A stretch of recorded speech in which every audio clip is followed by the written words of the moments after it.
Oi, galera! Aqui é a Raíssa e no vídeo de hoje a gente vai conversar um pouquinho sobre a trilogia Grisha da Leigh Bardugo.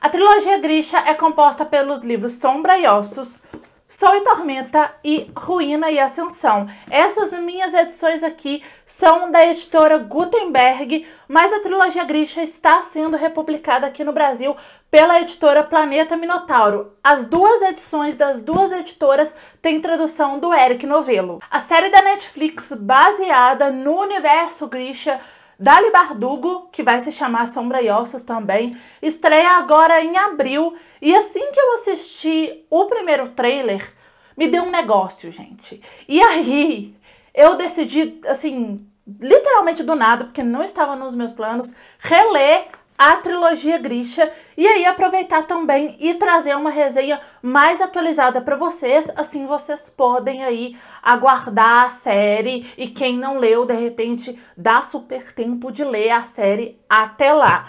Já tem resenha de cada um dos livros individualmente aqui no canal, porque, como eu disse, eu reli esses livros.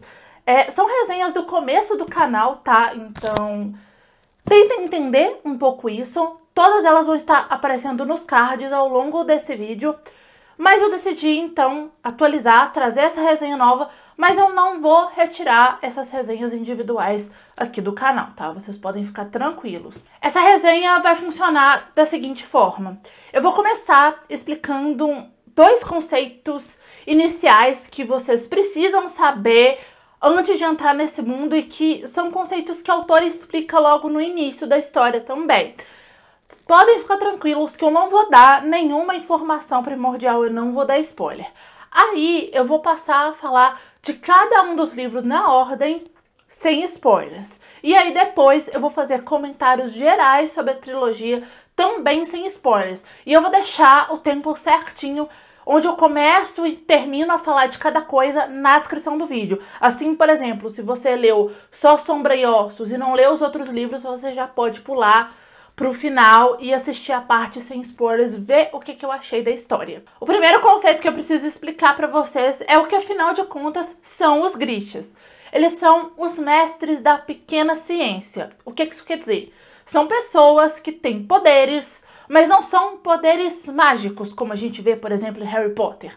Eles não realizam magia. É mais um poder de controlar um determinado elemento e aplicar isso para uma determinada função. Então, por exemplo, aqui tem Grishas que usam esse poder deles para curar as pessoas. Então é isso que eu tô querendo dizer. Eu expliquei do jeito mais simples que eu consegui, tá? Para vocês conseguirem entender mais ou menos o que é isso. Mas quando vocês lerem, eu tenho certeza que vocês não vão ter dúvida, tá? Vocês vão conseguir entender exatamente essa diferença.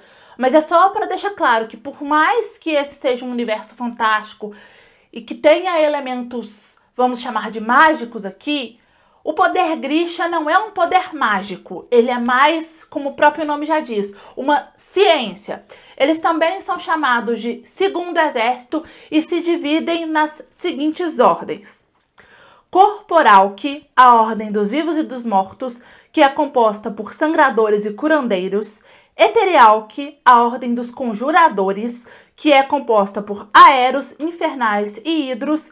E a Ordem dos Materialque, que é a Ordem dos Fabricadores, que se divide em Durastes e Alquimistas. Outro conceito que vocês precisam entender é o conceito da Dobra das Sombras. Eu vou mostrar primeiro aqui o mapa de Sombra e Ossos. A Dobra das Sombras está aqui.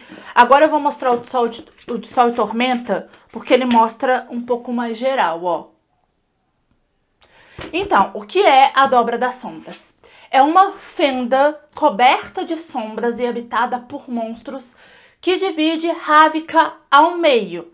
Só que como Ravnica tá em guerra com os reinos vizinhos, não dá para as pessoas contornarem a dobra, porque elas passariam por um reino inimigo. Então a única alternativa que sobra, principalmente quando o exército ravicano precisa passar para o outro lado, é realmente cruzar a dobra. E isso é algo muito perigoso. É numa dessas travessias à dobra que a história vai começar. Aqui a gente vai conhecer a Alina Starkov. Ela é uma cartógrafa do Primeiro Exército.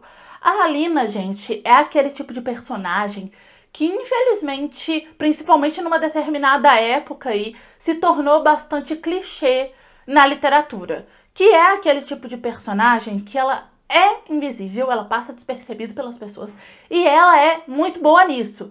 E geralmente, se essa personagem tem um interesse amoroso, ele é sempre o carinha popular, que não trata ela ali tão bem.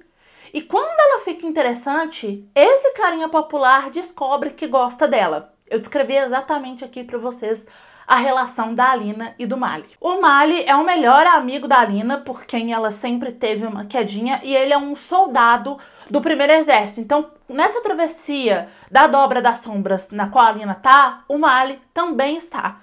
E aí, como eu disse, é muito perigoso atravessar a dobra. E aí, o esquife onde eles estão é atacado.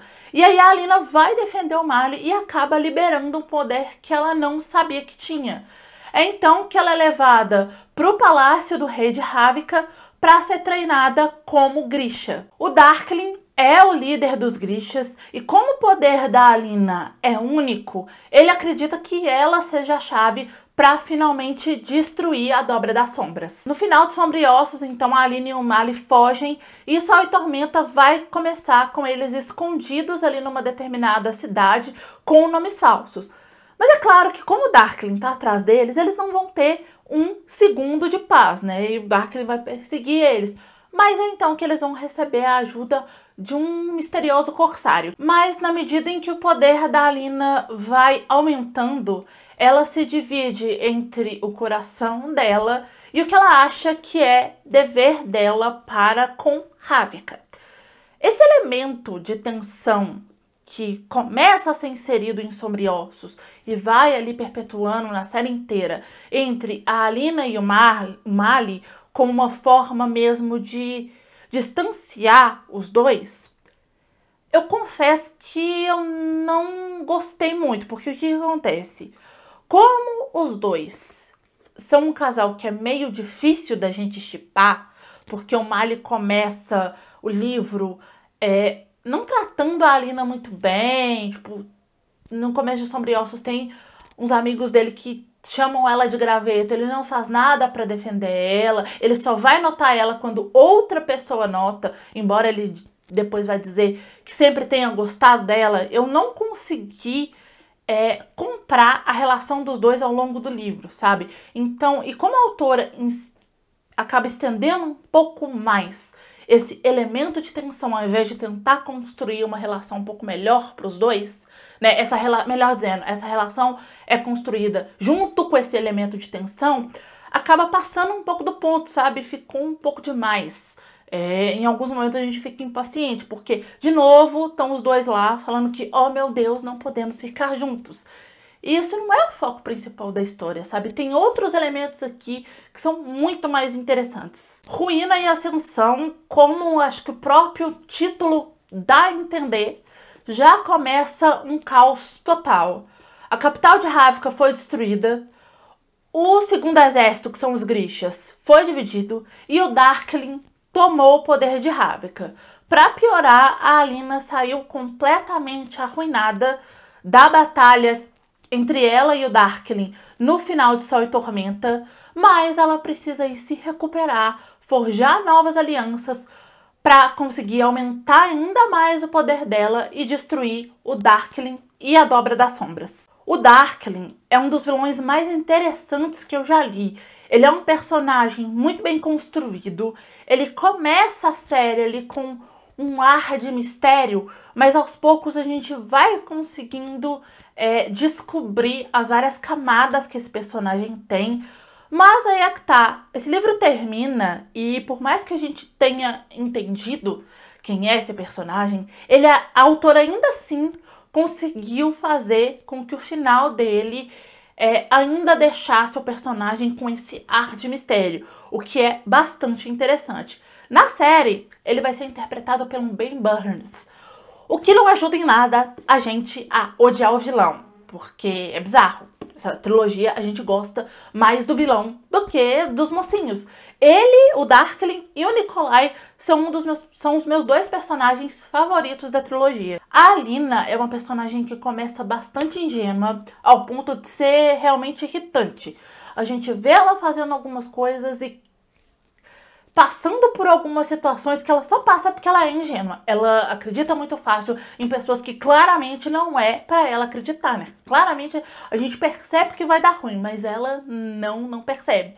Mas aí é que tá. Ela começa sendo que seria uma personagem clichê, né? Eu até já usei esse termo aqui pra me referir a ela. Mas ao longo da trilogia, essa personagem vai saindo disso, vai amadurecendo, que é um ponto muito positivo. O Mali é um personagem que eu acho meio chatinho, principalmente também no começo. Mas assim como a Alina, ele vai evoluindo bastante. Mas eu confesso que o Mali é um dos personagens da trilogia que eu menos gosto. Apesar de identificar alguns problemas, principalmente na construção dos dois protagonistas, na trilogia Grisha, eu acho que esse é um mundo muito interessante. Eu acho que essa questão de construção de personagem na Libarduga é estranha, né? Talvez por essa ter sido a primeira trilogia, a primeira história que ela escreveu, ela tenha pesado um pouco mais na construção do Darkling e ele tenha sido realmente um personagem mais bem construído. E os dois mocinhos ali da história ficaram meio que numa camada só superficial, né? Mas o mundo que ela criou é extremamente fascinante. Ela não vai falar só do poder dos Grishas, ela vai falar de religião, vai inserir intrigas políticas e tudo isso combinado numa mitologia da história que torna isso tudo extremamente fascinante. Eu acho que tem outras histórias de fantasia, principalmente depois da trilogia Grisha, que são bastante parecidas com ela, mas nesse cenário de autoras escrevendo livros um pouco mais jovens e tal, o mundo da Libardugo, na época que foi publicado o primeiro livro, era um dos mais únicos. Como eu falei no começo dessa resenha, eu reli os livros esse ano porque, né, me deu um faniquito e aproveitei para atualizar essa resenha. Eu não reassisti as resenhas individuais de cada um dos 3 livros antes de fazer essa, porque eu não queria que isso influenciasse, sabe? Mas o que eu lembro da primeira vez que eu li pra cá é que na primeira vez eu também achei a Alina ingênua, também não gostei muito do romance e também achei o Darkling um vilão muito interessante, muito bem construído. Mas algumas coisas mudaram, a começar pelas notas, né? Porque eu fui no Scoob novamente atualizar e eu vi lá as notas que eu tinha dado e eu falei, ué, engraçado. Sol e Tormenta eu mantive a mesma nota, que se eu não me engano foi 4 estrelas. Mas Sombra e Ossos, na primeira vez que eu li, tava lá no meu Scoob como 5 estrelas. Nessa releitura eu diminuí para 4 estrelas. Já Ruína e Ascensão aconteceu o contrário. Eu tinha dado 4 estrelas e dessa vez eu aumentei para 4 estrelas e meia. Eu acho que a principal mudança dessa minha releitura tá por conta de Ruína e Ascensão.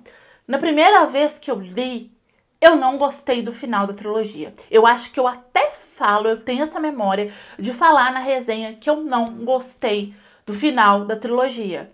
Nessa releitura, gente, eu adorei o final, porque eu acho que eu consegui entender muito mais por que esse final é dessa maneira. E eu gostei do final. Dessa vez eu achei um final perfeito, não tinha como ser outro. Eu gosto muito da escrita da Libardugo, eu acho que ela soube construir muito bem o mundo dela, tanto que ela segue, né, escrevendo histórias dentro desse mundo até hoje. Eu, como uma boa fã de Cassandra Clare que sou, adoro o universo expandido. Eu sou a louca do universo expandido. O autor tá lá escrevendo 412 histórias dentro do mesmo mundo e eu tô felizona lendo. Então, assim, é claro que eu vou continuar lendo as histórias que ela já escreveu e eu espero que siga escrevendo dentro desse mundo, porque eu acho o universo Grisha sensacional. A Planeta Minotauro está republicando Sombra e Ossos. Eu imagino que a próxima republicação que eles vão fazer é de Six of Crows e Crooked Kingdom. E a partir daí já vão vir histórias inéditas aqui para o Brasil. Eu espero que não demore a trazer, porque estou sedenta por mais histórias dentro desse universo Grisha. O universo Grisha, como eu falei no começo desse vídeo, vai ser adaptado pela Netflix para uma série de TV E a série vem muito aí, gente. Ela estreia dia 23 de abril. Eu fiz um post lá no blog quando as primeiras imagens, os primeiros posters foram divulgados. Vou deixar o link do post na descrição do vídeo. Então eu tô muito empolgada. Tô louca pra assistir. Sério. E vocês, me contem aqui embaixo como é que tá aí a empolgação de vocês pra série Sombra e Ossos, se vocês já leram a trilogia. Se não, eu recomendo fortemente que você leia antes da série estrear. Dá tempo, viu, gente? São histórias super rapidinhas de ler e eu tenho certeza que vocês vão amar. Então, se vocês se interessaram pelos livros e quiserem comprar, comprem na loja da sua preferência, utilizando um dos links que estão no box de informação, comprando qualquer livro ou qualquer coisa, utilizando os links que eu deixo na descrição dos meus vídeos, vocês ajudam a apoiar o meu trabalho sem gastar nenhum valor a mais por isso. Então, muito obrigada. Eu vou deixar dos livros novos também, tá, gente, que estão sendo publicados pela Planeta. Se você gostou desse vídeo, clica muito em gostei aqui embaixo para me ajudar na divulgação, compartilha ele pros seus amigos e se inscreva aqui no canal se você não for inscrito. Assiste esses 2 vídeos que estão aqui do meu lado, que eu acho que eles podem te interessar. É isso, beijo, tchau e até a próxima.